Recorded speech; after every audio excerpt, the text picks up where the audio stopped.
Hello, welcome back to my YouTube channels Chemistry Tips and Tricks. Today we discuss the previous year NEET question paper, and this question came in 2008 NEET exam. In this video, we will discuss 27 NEET questions, and I analyze that some of them, I think 20 to 22 questions are very easy. If you read thoroughly both 11th syllabus and 12th syllabus, you can easily answer 22 questions easily within 1 minute each. Before we start today's class, I mentioned that please subscribe my channels if you don't subscribe till now, and also hit the bell icons to listen sudden notification of every videos. And this is the solutions of all questions came in 2018 NEET exam. तो पहले हम चलिए शुरू करते हैं। NEET exam 2018 में जो question आया था, इसका 27 से 30 क्वेश्चन आज हम डिस्कस करेंगे, और जो रेस्ट क्वेश्चंस हम और एक वीडियो में डिस्कस करेंगे। देखिए आपकी स्क्रीन पे पहला क्वेश्चन है, which of the following statements is not true for halogens. यहाँ पे देखिए ऑप्शन है all from monobasic acids, chloride has the highest electron gain enthalpy. तो आप जानते हैं जो हैलोजेंस फैमिली होता है, फ्लोरीन, क्लोरीन, ब्रोमीन, आयोडीन, एटस्टाइन, ऐसे जो एलिमेंट होते हैं, इसमें मोनोबेसिक ऑक्सी एसिड्स जो पहला ऑप्शन दे है। सेकेंड है chlorine has the highest electron gain enthalpy, हम सारे जानते हैं फ्लोरीन हो गया सबसे ज़्यादा इलेक्ट्रॉन नेगेटिविटी के एलिमेंट है, और क्लोरीन हो गया हाईएस्ट इलेक्ट्रॉन गेन एंथैल्पी का element. All but fluorine so positive oxidation state, ये तो सही है। ऑक्सीडेशन स्टेट बारे में अगर आपके पास जानकारी है तो ये आपको पता लग जाएगा कि 3 नंबर जो स्टेटमेंट दिया गया है वो करेक्ट है, this is true. And the four options is all are oxidising agents, ये भी सही है। हेलोजेंस एलिमेंट का ज़्यादा इलेक्ट्रोनेगेटिविटी है, तो ये भी अच्छे ऑक्सीडाइजिंग एजेंट के थ्रू यूज हो सकते हैं। तो पहला जो ऑप्शन है all from monobasic oxy acids, ये इनकरेक्ट है। तो this is not true statements for the halogens, and option 1 is the correct answer for these questions. Let us uh, saw the reason behind this answer. However, HOF is the only known oxyacid. Fluorine only element that can form oxyacids, but it is unstable at room temperature, forming HF and O2. So we can say that all halogens except fluorine form monovesic oxyacid. यहाँ पे chlorine का आप oxy जानते हो, HClO, HClO2, hypochloric acid, chlorous acid, HClO3, HClO4। लेकिन fluorine जो है वो एक ऑक्सी एसिड जो फॉर्मेशन करता है HOF, वो अनस्टेबल होता है, वो आपका कन्वर्ट हो जाता है हाइड्रोजन क्लोराइड एंड ऑक्सीजन को। तो HOF है जो है वो आपका, फ्लोरीन जो है वो आपका ऑक्सी एसिड फॉर्मेशन नहीं करता है। तो ये आपका इनकरेक्ट हो गया, पहला ऑप्शन इनकरेक्ट हो गया, सारे ऑक्सीजन फॉर्मेशन करते हैं एक्सेप्ट फ्लोरीन। आइए देखते हैं सेकेंड क्वेश्चन को, the correct order of atomic ready. यहाँ पे देखिए हम जैसे एटॉमिक रेडी की बात होता है या आयनिक रेडी का बात होता है, जब टॉप से बॉटम हम ग्रुप में जाएंगे तो आपका एटॉमिक रेडी और आयनिक रेडी इंक्रीज होता है।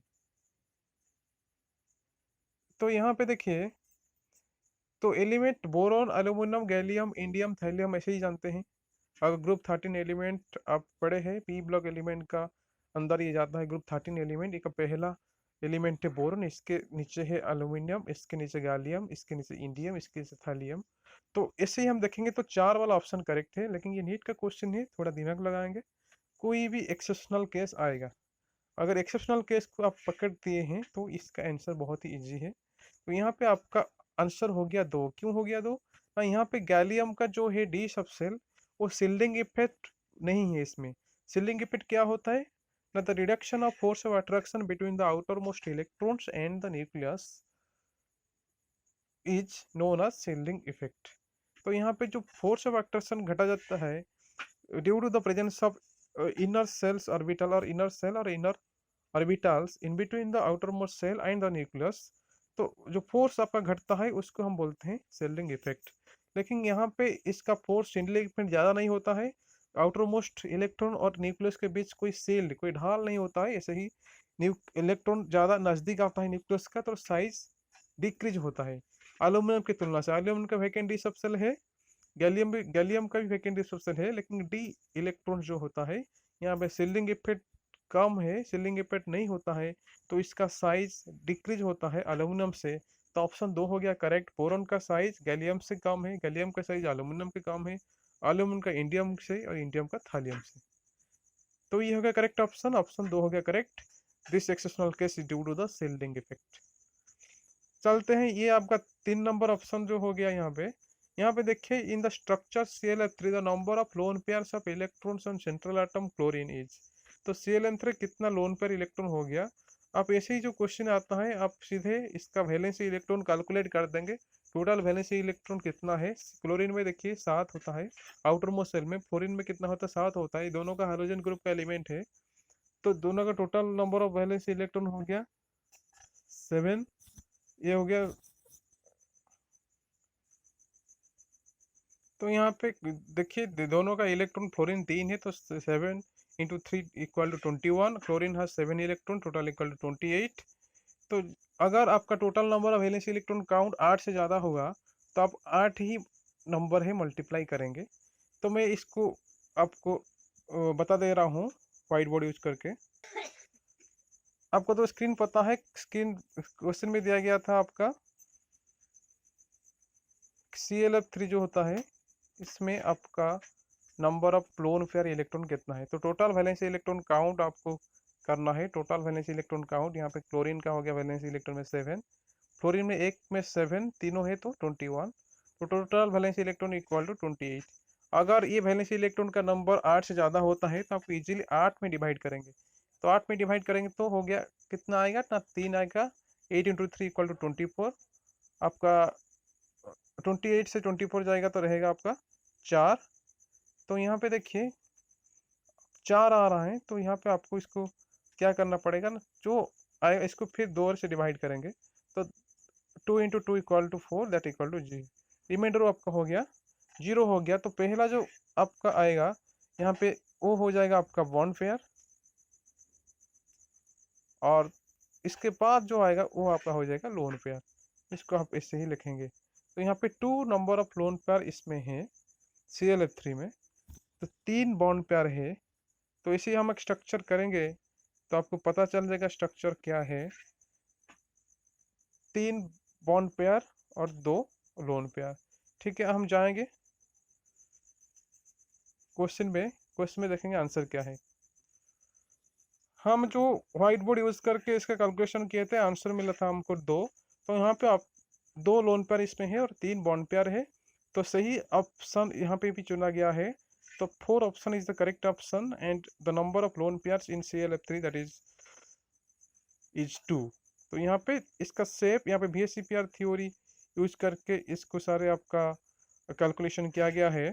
तो यहाँ पे हम VSEPR यूज करेंगे तो इसको याद करेंगे सर का शेप, और आपको याद करना पड़ेगा। तो अगर 3 बॉन्ड पेयर है 2 लोन पेयर है वो हो जाएगा AB3L2, और इसका शेप ज्योमेट्री हो जाता है आपका T शेप हो जाता है। यहाँ पे नहीं ऑप्शन है, यहाँ पे नहीं है लेकिन याद करेंगे। मैं VSEPR के वीडियो बना के ऑलरेडी मेरा यूट्यूब चैनल पे है, इसका लिंक मैं दे दूंगा इस डिस्क्रिप्शन लिंक पे, इस वीडियो का डिस्क्रिप्शन में।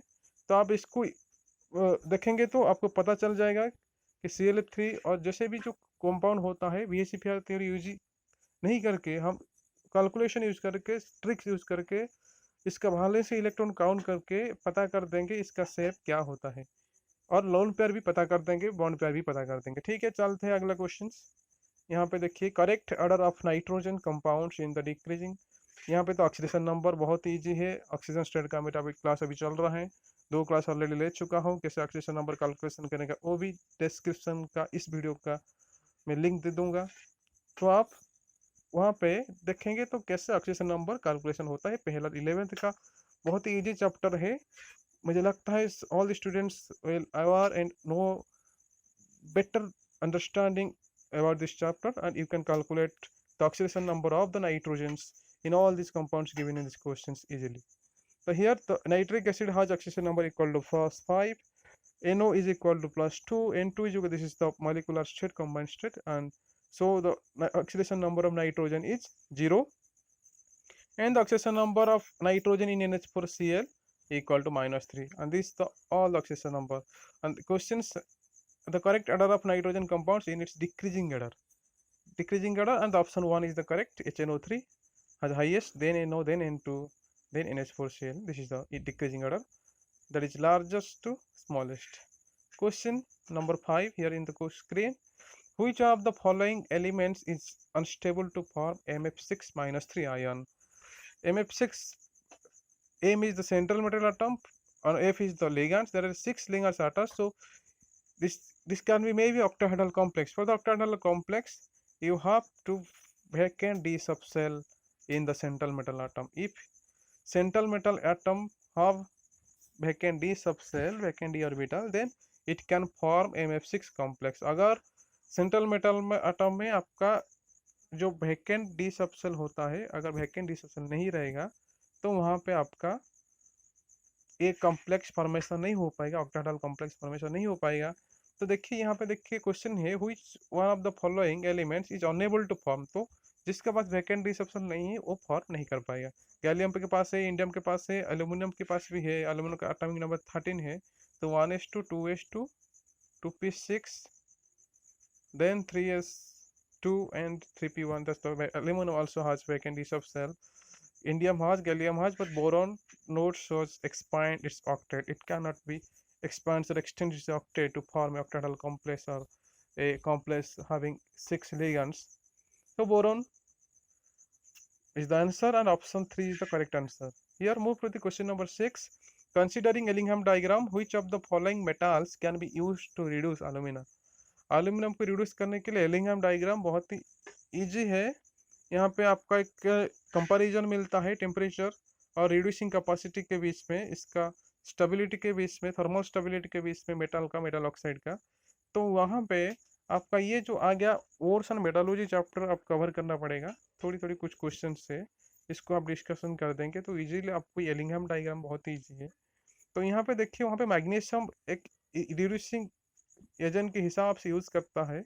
एलुमिना को जब रिड्यूस करेंगे तो मैग्नीशियम मेटल यूज होता है। वहाँ पे आयरन नहीं होता है, कॉपर नहीं होता है, जिंक नहीं होता है। Magnesium is the answer, is the मेमोरेजेबल।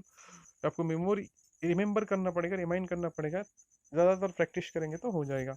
या magnesium is the answer.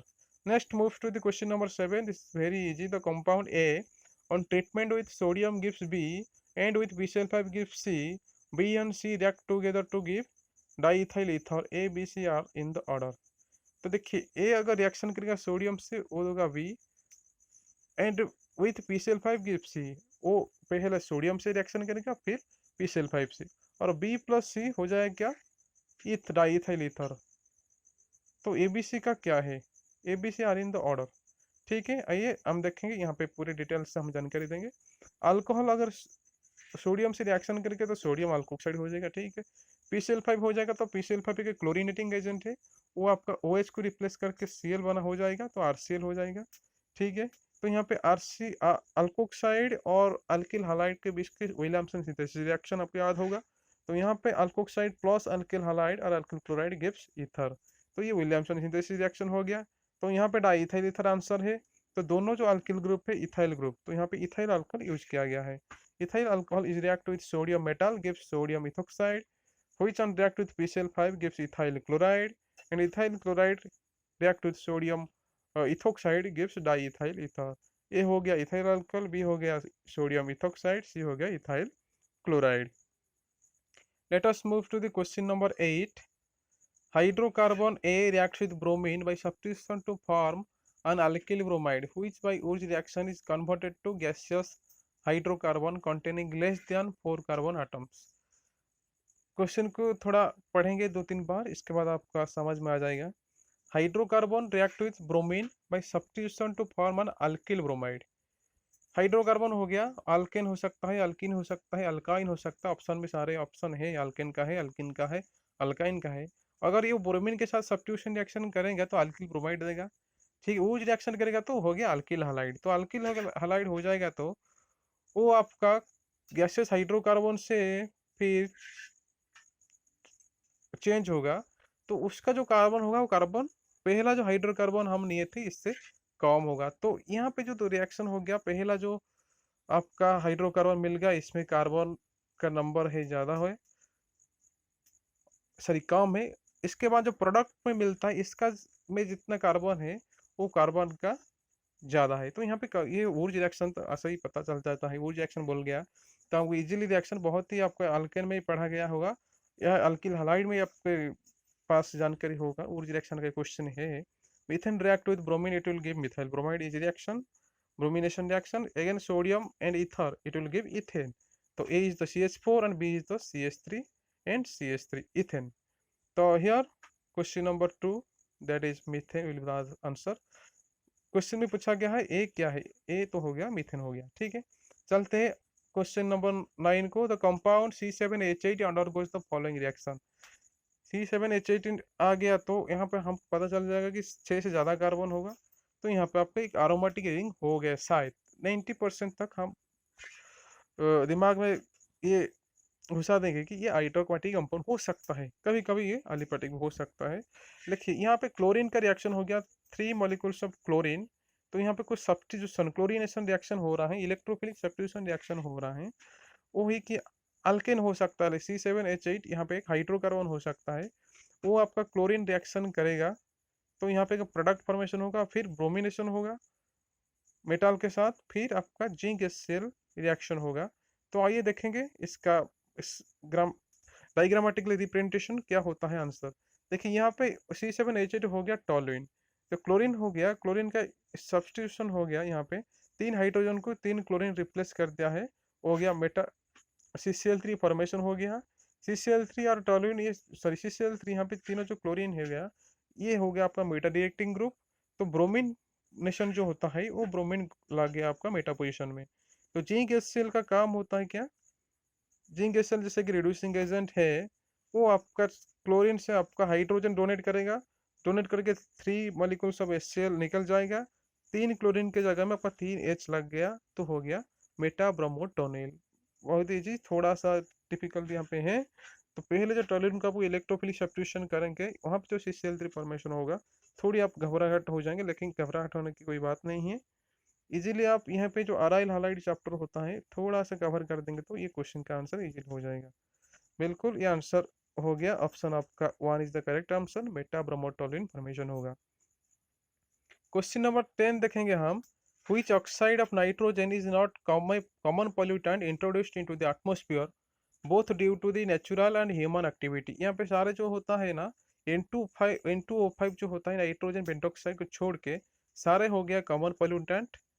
NO हो गया nitrous oxide, nitric oxide, NO2, N2O, NO, ये तीनों जो हो गया ये सारे एटमोस्फेयर में पोल्यूटेंट के रूप में जाने जाते हैं, केवल आपका N2O5 को छोड़ के। Question number 11, following react solutions are prepared by mixing different volume of NaOH and HCl of different concentration। यहाँ पे ABCD में दोनों का कंसेंट्रेशन दिया गया है, एक एसिड का एक बेस का, मोलर डेसीमोलर सोल्यूशन में दिया गया है। तो इसका किसका pH 1 है वो कैलकुलेशन करना है। अगर आपका हाइड्रोजन का आयन का कंसेंट्रेशन पता चल जाएगा तो आपको बता देंगे किसका pH 1 होगा। तो यहाँ पे देखिए पहला ऑप्शन है 60 ml M/10 HCl। M/10 मतलब ये डेसीनॉर्मल हो गया, 0.1 मोलर हो गया। तो आपको जब 1 मोलर में कन्वर्ट करेंगे तो 1/10 मल्टीप्लाई कर देंगे, तो 60 इंटू 1/10 हो गया 6, यहाँ पे 40 इंटू 1/10 हो गया 4। सारे का जो डेसीमोलर सॉल्यूशन है इसको हम करेंगे मोलर सॉल्यूशन में, तो 6 माइनस 4 डिवाइडेड बाई 100 हो गया 2/100। यहाँ पे 0.02 हो गया कंसेंट्रेशन, ये pH इक्वल टू 1 नहीं होगा, कंसंट्रेशन बहुत ही कम हो रहा है। ठीक है, सेकेंड देखिए, इसको 1/10 मल्टीप्लाई कर दे, 5.5 माइनस 4.5 डिवाइड बाई 10 100। माइनस क्यों कर रहा है, लेकिन पहला है जो एसिड HCl, दूसरे है NaOH, तो OH का कंसेंट्रेशन माइनस किया जा रहा है। तो यहाँ पे minus 4.5 by 100 1/100 equal to 10⁻², pH हो गया आपका 2। ये करेक्ट आंसर नहीं है। तीसरा ऑप्शन 75 1/5 यहाँ पे हो गया, तो 1/5 आप मल्टीप्लाई करेंगे तो हो जाएगा 15। यहाँ पे 25 भी 1/5 मल्टीप्लाई करें तो 5 हो जाएगा।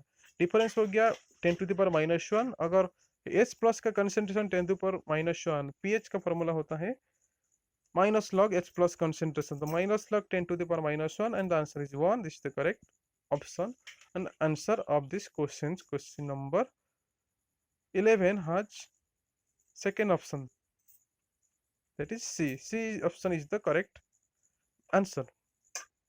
लास्ट आपका 100 सेम है, तो यहाँ पे 0 हो जाएगा, न्यूट्रल सॉल्यूशन हो जाएगा। Question number next question number 12 here in your screen, on which of the following properties does the coagulating power of an ion depend? यहाँ पे देखिए, कोआगुलेशन पावर किससे डिपेंड करता है, साइज में डिपेंड करता है, मैग्नीट्यूड ऑफ चार्ज में डिपेंड करता है, दोनों में डिपेंड करता है। इजी क्वेश्चन है। Option 3 is the correct option, both magnitude and sign of the charge on the ion. आपका मैग्नीट्यूड होता है और साइन पॉजिटिव होता है नेगेटिव होता है, यहाँ पे डिपेंड करता है। तो option 3 is the correct option है। सॉरी, साइज में बोलते हैं, साइज नहीं, sign and magnitude of the charge. देखिए यहाँ पे 13 नंबर क्वेश्चन 11th का सिलेबस से आया है। ये आपका हो गया सॉल्युबिलिटी प्रोडक्ट के बारे में। अगर आपका रिलेशनशिप पता है, एक BaSO4 बेरियम सल्फेट एक स्पेरिंगली सॉल्युबल सॉल्ट होता है। इसका आपका सॉल्युबिलिटी दिया गया है, S दिया गया है 2.42 10⁻³ ग्राम पर litre. The value of it soluble product KSP क्या होता है। पहले आपका BaSO4 को आपको रिएक्शन करेंगे, आयन की तरफ से लिखेंगे Ba+2 SO4-2, और इसका अगर चार्ज आपका +2 -2 है तो आपका सॉल्युबिलिटी प्रोडक्ट हो जाएगा स्क्वायर। इसका हो गया S, इसका हो गया S, दोनों का पावर 1 है तो स्क्वायर। आपको कैलकुलेशन पता होगा शायद, जैसे कि अगर मैं आपको बता देता हूँ इसका फॉर्मूला क्या होता है। देखिए आपकी स्क्रीन में मेरा व्हाइट बोर्ड है। तो BaSO4 जब आपका आयनाइजेशन होगा वो क्या देगा, ये एक बेरियम +2 आयन देगा प्लस सल्फेट देगा SO4-2। ये दोनों पॉजिटिव चार्ज, दोनों की चार्ज 2 है, तो यहाँ पे इसको धरते हैं हम x, इसको let it be y। The formula मैं बता देता हूँ, फॉर्मूला क्या होता है।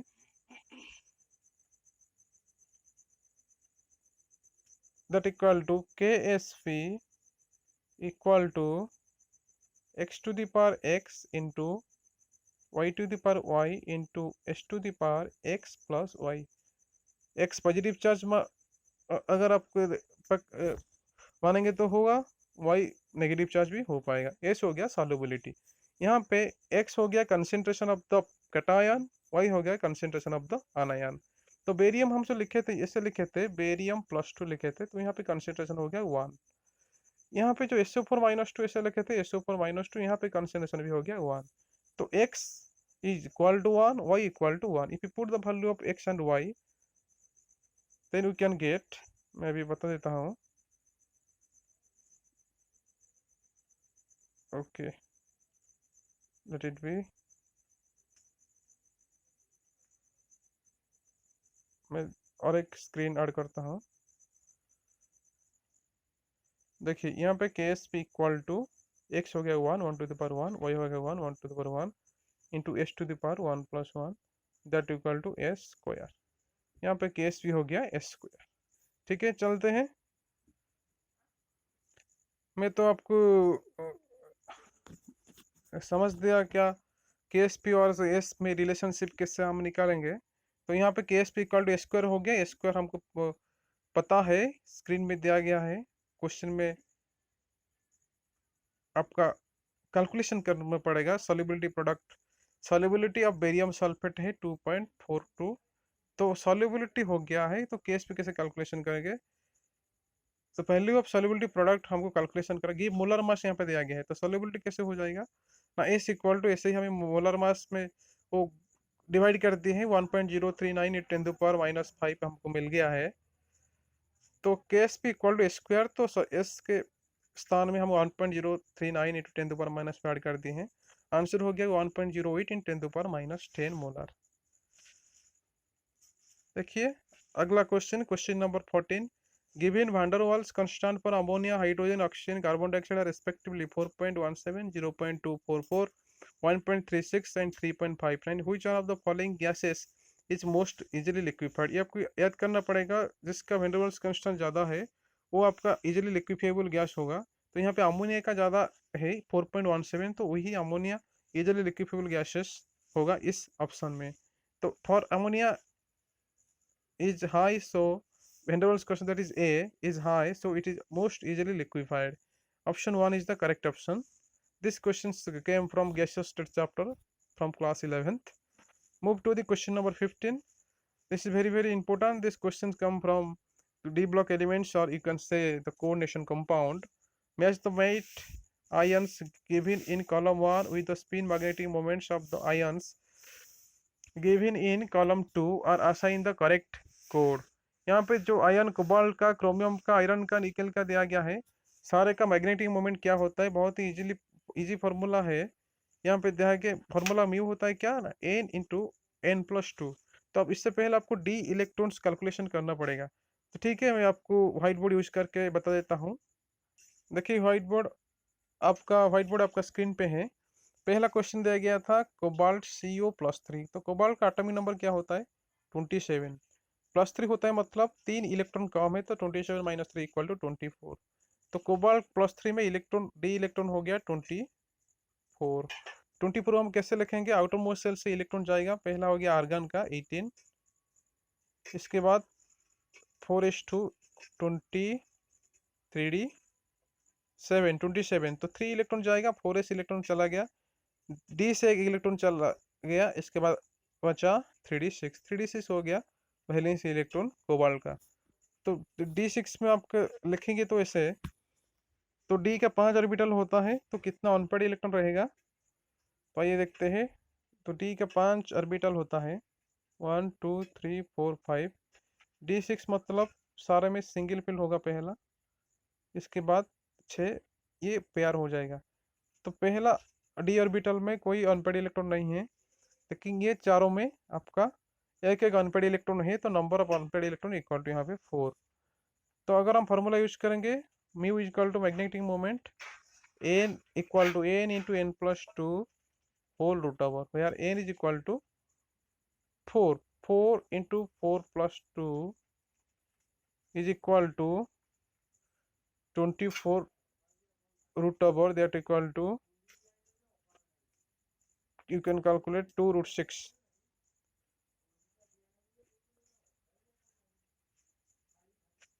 Let us move to the question। यहाँ पे देखिए आपका स्क्रीन पर जो क्वेश्चन हो गया, मैं बताया था 24 का रूट ओवर Bm मतलब बोर मैग्नेटॉन, तो कोबाल्ट का एक ऑप्शन हो गया IB से मैच करता है। ऐसे ही क्रोमियम हम कैलकुलेशन करेंगे ऐसे यूज करके, तो क्रोमियम का आंसर होगा 15 रूट ओवर, आयरन का होगा 35, आयरन हैज 5 अनपेड इलेक्ट्रॉन और निकेल हैज 8 अनपेड इलेक्ट्रॉन। ये इजी है क्योंकि यहाँ पे VBT का थ्योरी यूज नहीं करना पड़ता है, सिंपल थ्योरी यूज करेंगे। कैसे हम अफाबो प्रिंसिपल और पावलोस प्रिंसिपल यूज करके डी ऑर्बिटल से कैसे इलेक्ट्रॉन को अरेंजमेंट करेंगे, पहला single fill then pairing will be occur. तो यहाँ पे बहुत ही इजी है, अगर सेफ्टी वाला क्वेश्चन आता है तो वो डिफिकल्ट होता है, लेकिन ये क्वेश्चन बहुत ही इजी है। फार्मूला यूज करेंगे n into n+2 root over, Bm is the unit and n is the number of unpaired electron. तो यहाँ पे ऑप्शन का जो होगा पहला option is the correct option, पहला option is the answer of this question. Let us move to the question number 16. Iron carbonyl FeCO5 is the iron pentacarbonyl as known as। यहाँ पे न्यूक्लियर कितना, ये कितना न्यूक्लियर का होता है, tetra nuclear और डाई न्यूक्लियर और ट्राई न्यूक्लियर और मोनो न्यूक्लियर। यहाँ पे आयरन तो एक ही दिखाता है, तो यहाँ पे आयरन हो गया मोनो न्यूक्लियर। सिंपल क्वेश्चन है, organometallic compound questions and that in the chapter coordination compound of class 12th। Let us move to the question। This is also from the coordination compound, बहुत ही बेहतरीन question है ये safety का crystal पिल theory में। तो यहाँ पे देखिए तो ज्योमेट्री एंड मैग्नेटिक, सॉरी ये VBT यूज करके, वैलेंस बॉन्ड थ्योरी यूज करके कैलकुलेशन कर देंगे। निकल कार्बोनिल होता है ये, तो निकल कार्बोनिल होता है आपका, इसका ज्योमेट्री क्या होगा और कॉम्प्लेक्स यहाँ पे मैग्नेटिक बिहेवियर क्या होगा, अगर इसमें अनपेड इलेक्ट्रॉन है या नहीं है। हमको पता है carbon monoxide is a strong field ligand, तो it can form low spin complex. Low spin complex मतलब होता है यहाँ पे पेयरिंग होता है तो पेयरिंग होता है, तो देखिए कैसे पेयरिंग होगा, यहाँ पे तो डिटेल्स जानकारी नहीं है, तो हम इसको कर देगा, हाइब्रिडेशन निकलना पड़ेगा। यहाँ पे sp3 हाइब्रिडेशन होता है। ठीक है, मैं व्हाइट बोर्ड यूज करके इसका जानकारी आपको दे रहा हूँ। White board now is in your cross screen. देखिए NiCO4 एक होता है न्यूट्रल कॉम्प्लेक्स होता है, यहाँ पे चार्ज कोई नहीं होता है। तो यहाँ पे निकेल का स्टेट वही पे रहता है। तो निकेल होता है आउटरमोस्ट सेल्फ एटॉमिक नंबर होता है 28। तो आपका आर्गन 28 4s2 हो गया, इसका हो गया 4s2, आपका ये 20 हो गया और 3d 8 हो गया। टी का इलेक्ट्रॉन नंबर ऑफ इलेक्ट्रॉन हो गया 8। तो हम कैसे 8 को आप देखेंगे, देखिए डी जो हो गया आपका 8, यहाँ पे 3d 8, तो हाइब्रिडेशन क्या होगा, यहाँ पे आपको पता चल गया ये एक कॉम्प्लेक्स फॉर्मेशन करेगा। कि हाइब्रिडेशन आपको निकालना होगा, डी के बाद होगा एस आ जाएगा, इसके बाद पी आ जाएगा। ये आपका हो गया 3d 8, देन इसके बाद हो गया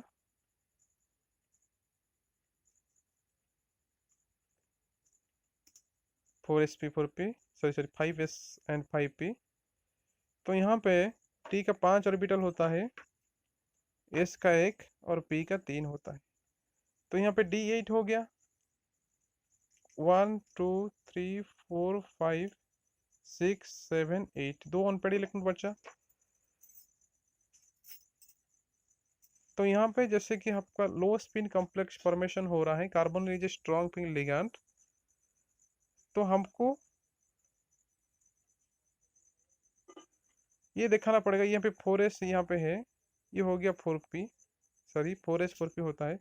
4s में दो इलेक्ट्रॉन है।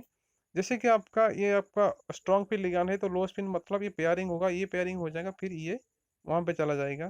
तो इसे कैसे कॉम्प्लेक्स फॉर्मेशन हो जाएगा मैं बता देता हूँ। डी का जो ऑर्बिटल होता है, डी बिल्कुल फिलअप हो जाएगा, यहाँ पे 2 हो जाएगा, यहाँ पे 2, यहाँ पे 2, यहाँ पे 2, यहाँ पे 2, क्योंकि कार्बोनिल लिगैंड इसे स्ट्रॉन्ग पिन लिगैंड। इसके बाद आ गया 4s, यहाँ पे कोई नहीं होगा, ये तो यहाँ पे कॉम्प्लेक्स फॉर्मेशन हो जाएगा।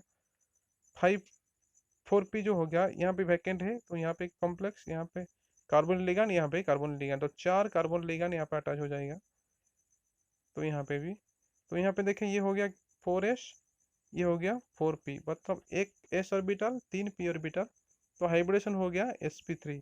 अगर sp3 का हाइब्रिडेशन होता है, ज्योमेट्री होता है टेट्राहेड्रल। आपको याद करना पड़ेगा, sp3 का हाइब्रिडेशन हो गया तो शेप होता है आपका टेट्राहेड्रल। ठीक, टेट्राहेड्रल हो गया। तो हमको पता हो गया कितना अनपेड इलेक्ट्रॉन है।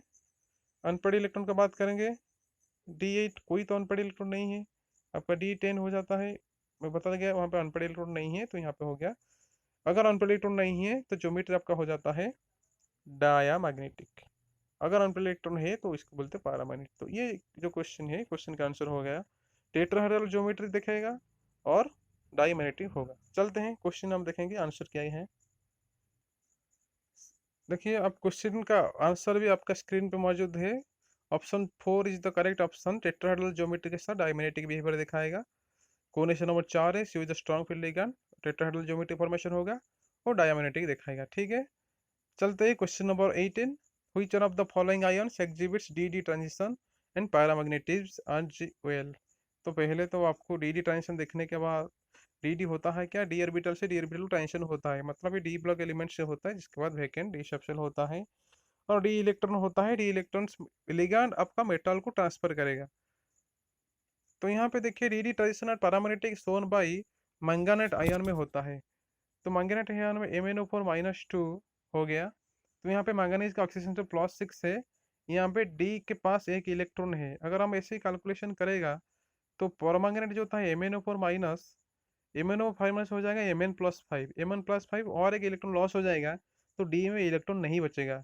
जैसे कि क्रोमेट आयन CrO4 - 2 का कैलकुलेशन करेंगे तो क्रोमियम का ऑक्सीजन स्टेट यहाँ पे हो गया 6 हो गया। तो 6 हो गया, मतलब यहाँ पे डी के पास कोई भी इलेक्ट्रॉन नहीं है। और डाइक्रोमेट का आयन ऐसे ही कैलकुलेशन करेंगे तो क्रोमियम के पास कोई भी डी इलेक्ट्रॉन नहीं है।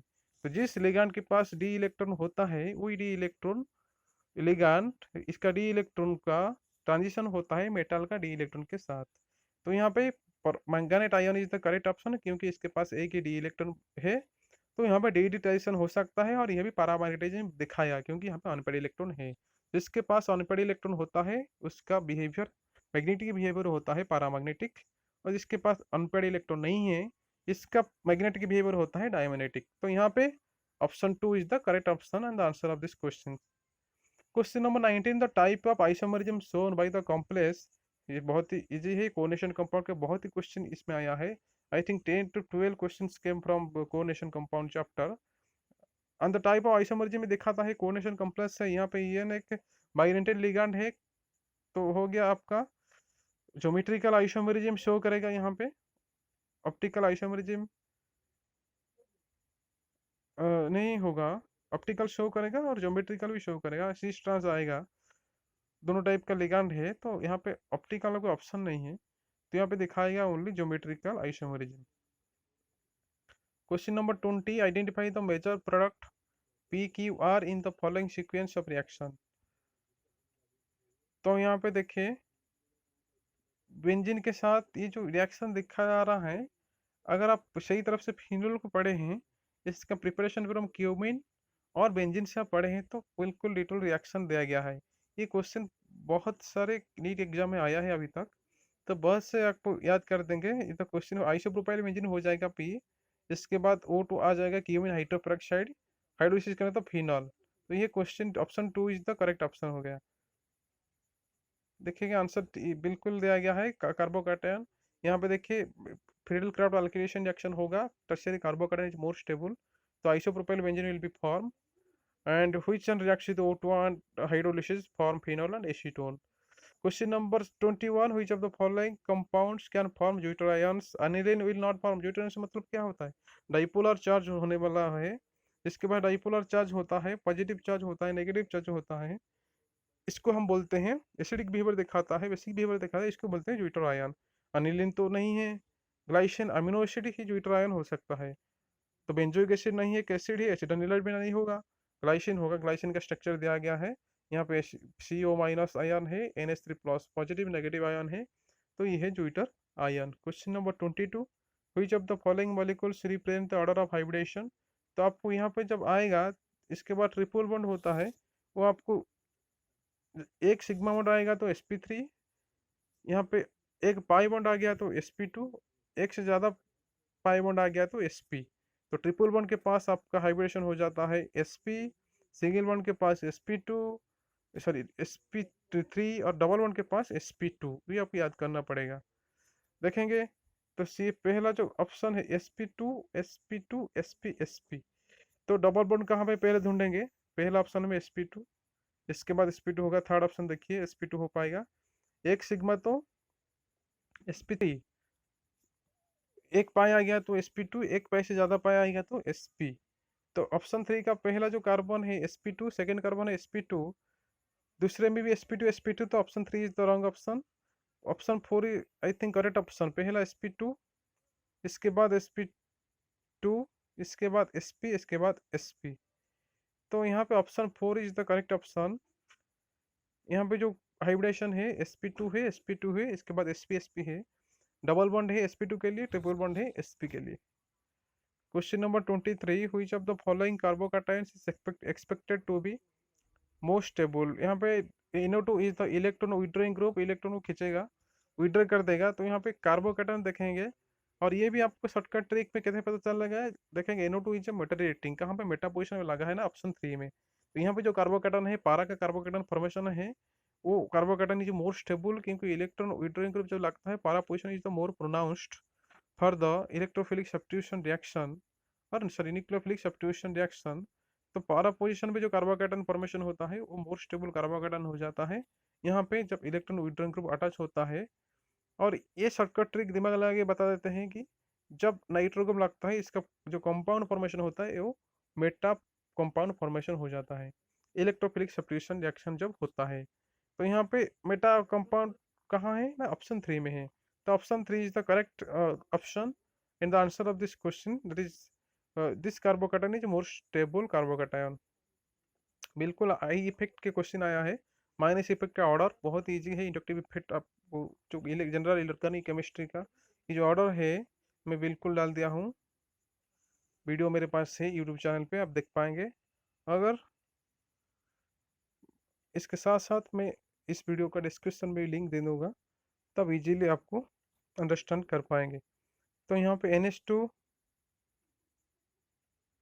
Is less than OR is less than F, तो माइनस इफेक्ट का ऑर्डर है NH2 OR और फ्लोरीन, फ्लोरीन का ज़्यादा होगा, इसके बाद अल्कोसी का, इसके बाद अमीनो ग्रुप का। आंसर इज द ऑप्शन 1 भी सही है and option 4 is the also correct option. Question number 25. Magnesium react with an element X to form an ionic compound.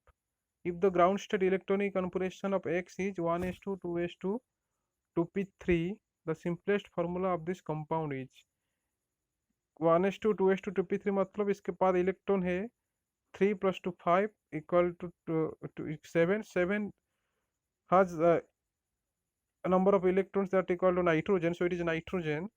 So magnesium react with nitrogen, it will form magnesium nitride, that is Mg3N2, that is Mg3x2, that equal to option 2 is the correct option. Question number 26, this from solid state topic, and this is about the density. Iron exit BCC structure. BCC means the number of atoms per unit cell equal to 2. Above 900 degrees Celsius, it transforms to FCC. FCC means Z equal to 4. The ratio of density, ratio निकालना है D BCC divided by D FCC. Atom temperature हो गया यहाँ पे, तो यहाँ पे ratio निकालना है, ठीक है। रेशियो जेड फार्मूला हो गया स्क्रीन में है, D equal to Z divided by NA into volume of the unit cell. Z यहाँ पे हमको लिखेंगे तो इसी तरह के volume of the unit cell मतलब आपका एज लेंथ का क्यू, दैर्घ्य प्रस्थ और उच्चता को हम जब तीनों को मल्टीप्लाई करेंगे तो आपका आ जाएगा वॉल्यूम ऑफ यूनिट सेल और वॉल्यूम आ जाएगा।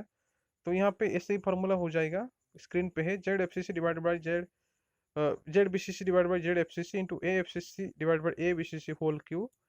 Z BCC number of Z मतलब number of atoms per unit cell for BCC हो गया 2। Similarly Z FCC equal to number of atoms for FCC structure हो गया 4, 2/4 इक्वल टू यहाँ पे as length,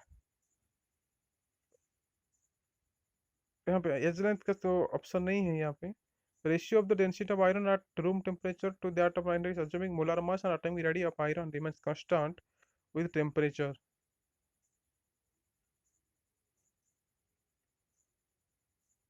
तो volume of FCC sorry edge length का formula है 4r डिवाइड बाई √2। ऐसे ही BCC का एज लेंथ होता है √3 डिवाइड बाई 4r। तो डेंसिटी का रेशियो हो गया 3 √3 डिवाइड बाई 4 √2।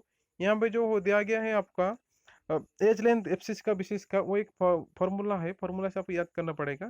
सॉलिड स्टेट का टॉपिक में जल्द से शुरू करने वाला हूँ और आप इजीली इसको अंडरस्टैंड कर पाएंगे। चलिए क्वेश्चन नंबर 27 को, which one is a wrong statement. ये भी आ गया आपका डी ब्लॉक एलिमेंट से क्वेश्चन आ गया। Total orbital angular momentum electron is S orbital is equal to S in S orbital, ठीक है। तो value of M for dz square is 0, ठीक है। तो electronic confirmation nitrogen atom is 1s2 2s2 2px, ये तो रॉन्ग है, बहुत ही दिखाई दे। स्पिन जो होता है दोनों का सेम है, पहला मल्टी, अगर एक ऑर्बिटल में एक ही इलेक्ट्रॉन है तो इसका स्पिन क्लॉकवाइज होने चाहिए, लेकिन यहाँ पे एक अनपेड इलेक्ट्रॉन है लेकिन इसका spin anti clockwise, this is the wrong statement. According to Hund's rule, electrons first clockwise spin first single field then pairing will be occur, जो भी सिंगल फील्ड रहेंगे इनका स्पिन क्लॉकवाइज होने चाहिए। तो option 3 is the wrong option यहाँ पे, तो करेक्ट आंसर हो गया ऑप्शन 3। तो this is all about the all 20 questions, 27 questions solution which came in 2018 NEET exam. Hopes you all are understand well. Any doubts, any questions regarding chemistry, please ask, please comment me in my comment box or suggestion box. Before that, I end this video classes, YouTube channels classes. I want to say please subscribe my channels and also comments. In next video we will study rest questions from question number 28, and in between that class we also study the redox reaction chapter. Till then, thank you, bye.